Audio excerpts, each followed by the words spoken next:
Hi viewers, welcome to our channel. ఈరోజు మనతో ఉన్నారు ప్రముఖ రాజకీయ, సామాజిక, ఆర్థిక విశ్లేషకులు సిఏ నాగార్జున రెడ్డి గారు. నమస్తే సార్.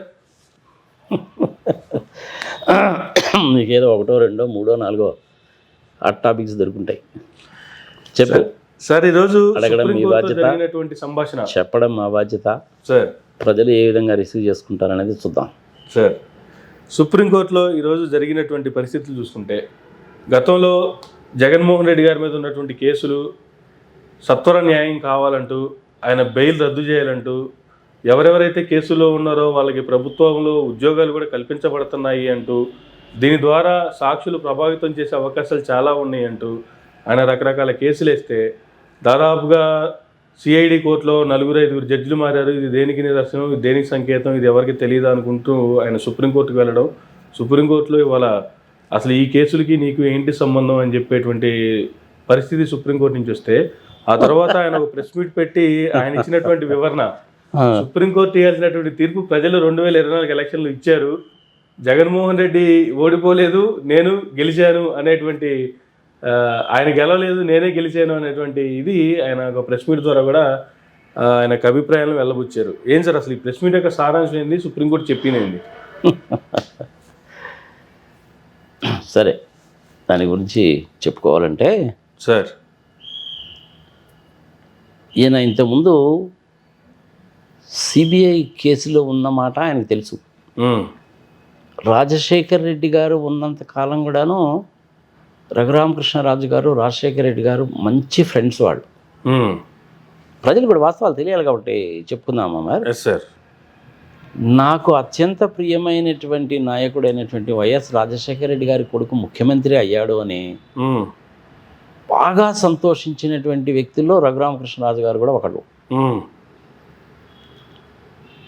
అతను ముఖ్యమంత్రిగా అయిన తర్వాత హైదరాబాద్ నుంచి స్పెషల్ ఫ్లైట్లో పెద్ద పూలమాల తీసుకొని మెడలో వేసి రావాలి అనే ఉద్దేశంతో ఆయన విజయవాడ వెళ్ళాడు.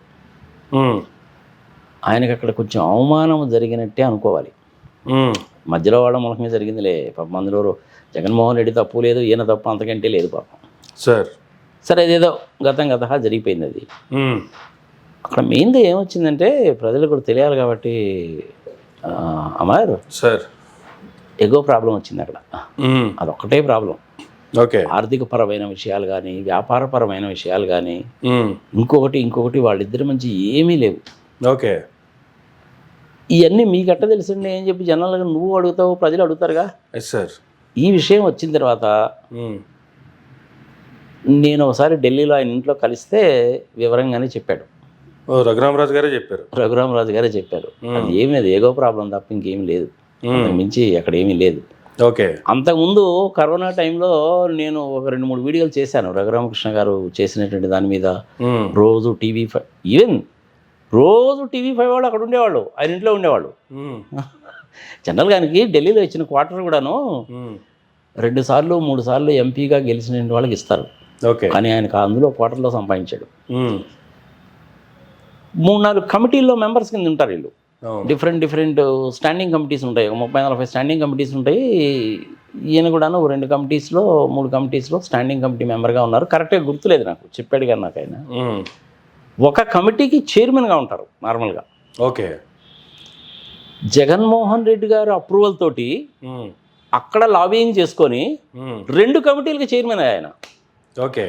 ఆ రకంగా జగన్మోహన్ రెడ్డి ఆయన గౌరవించాడుగా. అంతేగా. మళ్ళీ ఒకసారి చెప్తున్నా, జగన్మోహన్ రెడ్డి ఆ విధంగా గౌరవించాడుగా. 100%. రాజశేఖర్ రెడ్డి గారు బిడ్డ అనేటువంటి గౌరవం కూడా ఉందిగా. మరి వాళ్ళిద్దరి మధ్య తగాదు ఎక్కడొచ్చింది? ఆర్థికపరమైన విషయాలు కాదు, భూపరమైన విషయాలు కాదు, పదవులు కాదు, ఇంకోటి కాదు, ఏది కాదు. ఓకే. కేవలం జస్ట్ ఎగోయిజం. ఆ ఎగోయిజం కూడా దేనికి వచ్చింది? నేను ఇంత ప్రేమగా వెళితే ఆయన ఏదో వచ్చాడు చూసి పంపించండి, ఎందుకో వచ్చాడు అంటున్నాడు ఆయన. అంటే రఘురామకృష్ణరాజు గారిని అవమానపరిచినట్టేనా కాదా? నిష్పక్షపాతం మాట్లాడుతున్నామే మనం. అదంటే జరిగిన సంగతి ఆయనే చెప్పాడు నాకు. రఘురామకృష్ణరాజు గారు నేను ఢిల్లీలో కలిసినప్పుడు చెప్పాడు ఆయన. ఓకే. ఆ పొజిషన్లో ఉన్న వ్యక్తి ఎవరైనా కానీ అవమానంగానే భావిస్తారుగా. నిన్ను గౌరవించడానికి పెద్ద మాల తీసుకొని వచ్చాడు ఆయన. ఆ మాల కనపడలేదు మరి ఆయనకి.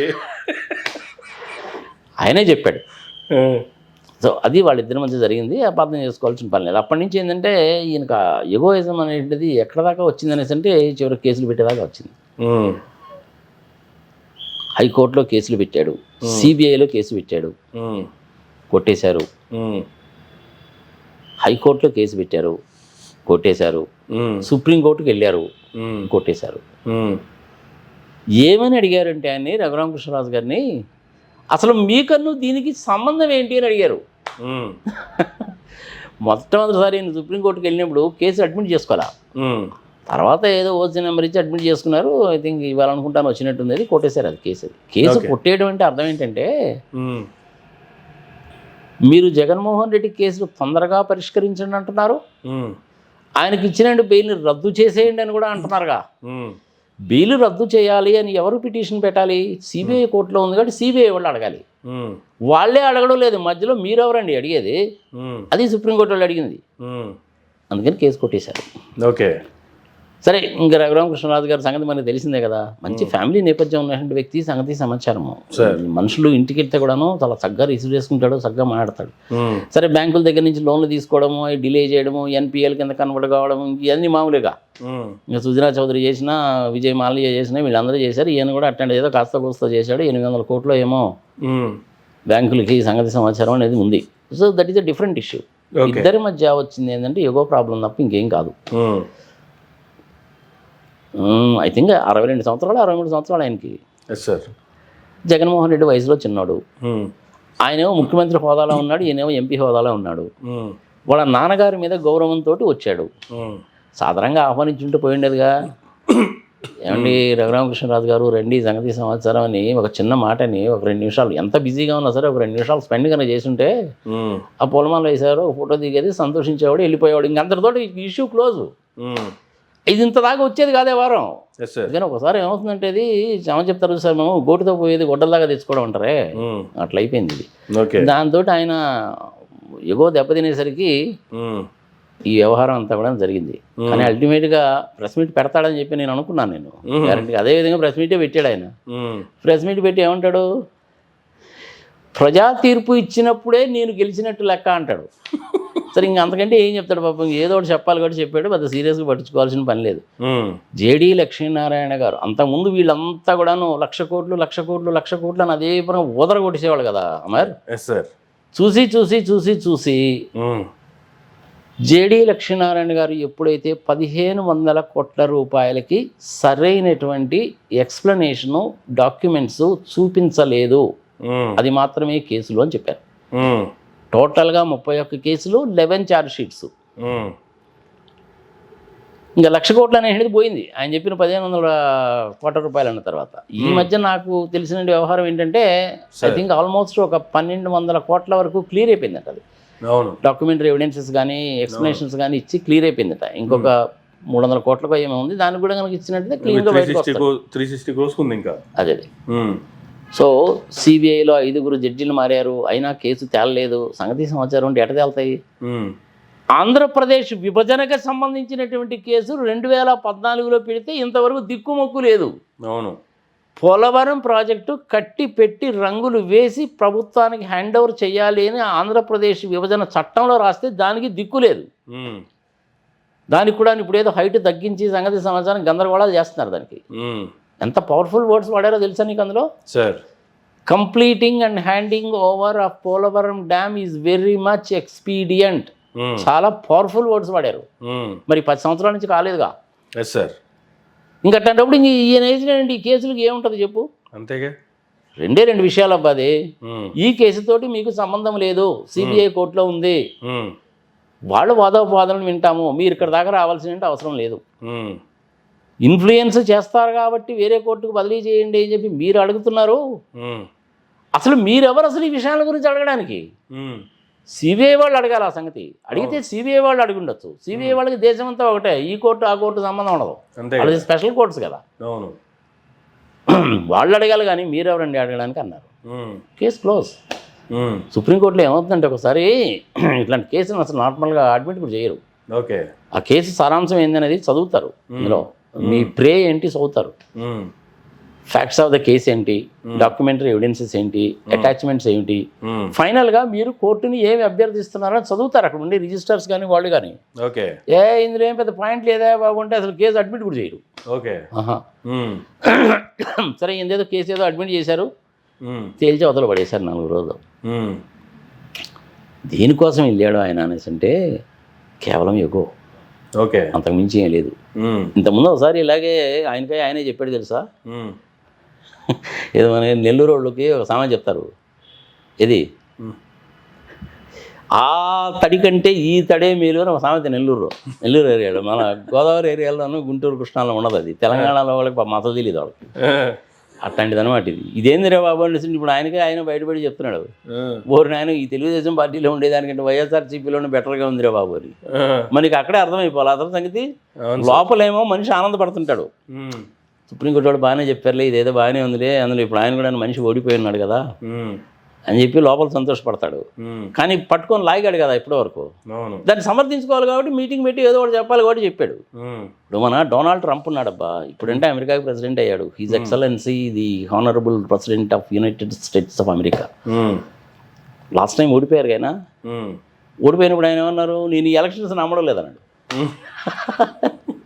నేను ప్రెసిడెంట్ని కాలేకపోయానేమో కానీ నేనే గెలిచినట్టు లెక్క. రఘురామకృష్ణరాజు గారు కూడా అంతే. ఇంతకంటే ప్రజలకు అనవసరం ఏమలే, వెళ్ళి ఉండకూడదు ఆయన, ఏదో వెళ్ళాడు, ఆ విధంగా జరిగింది. అది పెద్ద ఇష్యూ ఏం కాదు, అది ఇది ఎక్స్పెక్ట్ చేసింది, ఇది ఓకే, పెద్ద విశేషమైన ఇష్యూ కాదు. కానీ మనిషి మటుకు చక్కగానే మాట్లాడతాడు, మంచి మర్యాద, సంగతి సంవత్సరం, ఎవ్రీథింగ్ ఈజ్ ఆల్ రైట్. ఆ రోజు నేను ఆ ఇంటికి వెళ్ళినప్పుడు రాక మొట్టమొదటిసారి వచ్చారు సార్ మీరు నా దగ్గరికి, నేను మిమ్మల్ని ఏం పేరు పెట్టాడు అనుకున్నావు, నాకు యూరోపియన్ రెడ్డి పేరు పెట్టాడు. అది ఎక్కడ ఏబిఎన్ ఛానల్లో కూర్చొని, ఏమో ఏంద్ర బాబు నా మీద కొట్టాడు, ఏంద్ర బాబు నేనేం పాపం చేశానా అనుకున్నాను నేను. ఈ పార్టీలో ఉండి ఆ విధంగా మాట్లాడడం అనేటువంటిది ఏం పద్ధతిగా లేదు, ఏదైనా ఇంటర్నల్గా ఉంటే తెలుసుకోవాలి కానీ ఇట్లా మాట్లాడడం అనేది పద్ధతిగా లేదు, ఎవరు చేయరు అట్లా, ఇది ఏదో మనకు తెలియనండి వ్యవహారం ఏదో ఉంది అని చెప్పాను. ఆయన దానికి ఆయన యూరోపియన్ రెడ్డి ఆయన ఏదో అన్నాడు, అది ఇది అనేది అన్నాడు అనమాట. మొత్తానికి మంచి పేరే పెట్టారులేండి సార్ యూరోపియన్ రెడ్డి అని. నాకు ఏంది సార్ అట్ట చెప్పారు ఏందండి రఘురామకృష్ణరాజు గారు అని అడిగాను నేను. అదేదో జరిగిపోయిందిలేండి రెడ్డి గారు, ఏముంది సంగతి సమాచారం, మీరు నాకంటే 5 ఏళ్ళు వయసులో పెద్దవాళ్ళు కదా, నాకు తెలియదు కదా ఆ సంగతి. అప్పుడు కరెక్ట్గా ఆయన బర్త్డే రోజు నేను ఇంటికి వెళ్ళింది. ఓకే, ఇవాళ నా బర్త్డే అండి అన్నాడు. అరే ముందేగానే చెప్పున్నట్టు కనీసం ఒక ఫ్లవర్ బుక్ అయినా ఒక ప్యాకెట్ స్వీట్స్ తీసుకెళ్ళిండే వాళ్ళం కదా. రాత్రి 9:30 అయింది ఆయన ఇంట్లోనే.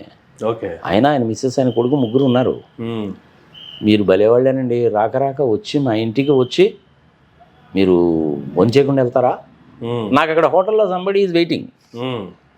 ఈయన ఇల్లేమో రాష్ట్రపతి భవన్ దగ్గర ఉంటుంది, నేను ఉంటుందేమో ఇంటర్నేషనల్ ఎయిర్పోర్ట్ దగ్గర, ఈయన నుంచి అడదాకా పోవచ్చుగా, ఎలా వచ్చారు మీరు అన్నాడు. వచ్చాడు క్యాబ్లో వచ్చానండి, క్యాబ్ బుక్ చేసుకొని వెళ్తాను నేనండి. మా ఇంటికి వచ్చి భోజనం కూడా చేయకుండా మీరు క్యాబ్ బుక్ చేసుకొని పోతారా? ఆయన డ్రైవర్ని ఇచ్చాను, కారు ఇచ్చి పంపించాను.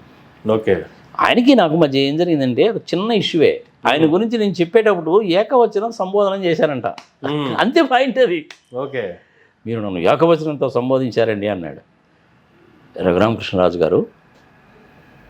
నేను నిజంగానే ఆ స్పీచ్లో ఆ ఫ్లోలో ఏకవచనంతో కనుక మిమ్మల్ని కనుక సంబోధించి ఉంటే, ఎంపీ స్థాయిలో ఉన్నటువంటి వ్యక్తిని, 2 స్టాండింగ్ కమిటీస్కి చైర్మన్గా ఉన్నటువంటి వ్యక్తిని ఏకవచనంతో సంబోధించి ఉంటే డెఫినెట్గా నన్ను క్షమించండి, నా తప్పే. అదేమిటండి మీరు నాకంటే వయసులో 4-5 ఏళ్ళు పెద్దోళ్ళు కదా, ఇవాళ తెలిసింది కదా నాకు కూడా సంగతి, ఆయన మర్చిపోతానండి అన్న, అంతే. అప్పటి నుంచి మ్యాటర్ క్లోజ్. అప్పటి నుంచి అప్పుడప్పుడు ఎప్పుడైనా ఫోన్ చేసినాడో చక్కగా పలకరిస్తుంటాడు, బాగానే మాట్లాడతాడు మనిషి. ఆయన జగన్మోహన్ రెడ్డికి ఆయనకి మధ్యలో వచ్చింది జస్ట్ ఎగో ప్రాబ్లం తప్ప ఇంకా వేరేదంటూ ఏది లేదు.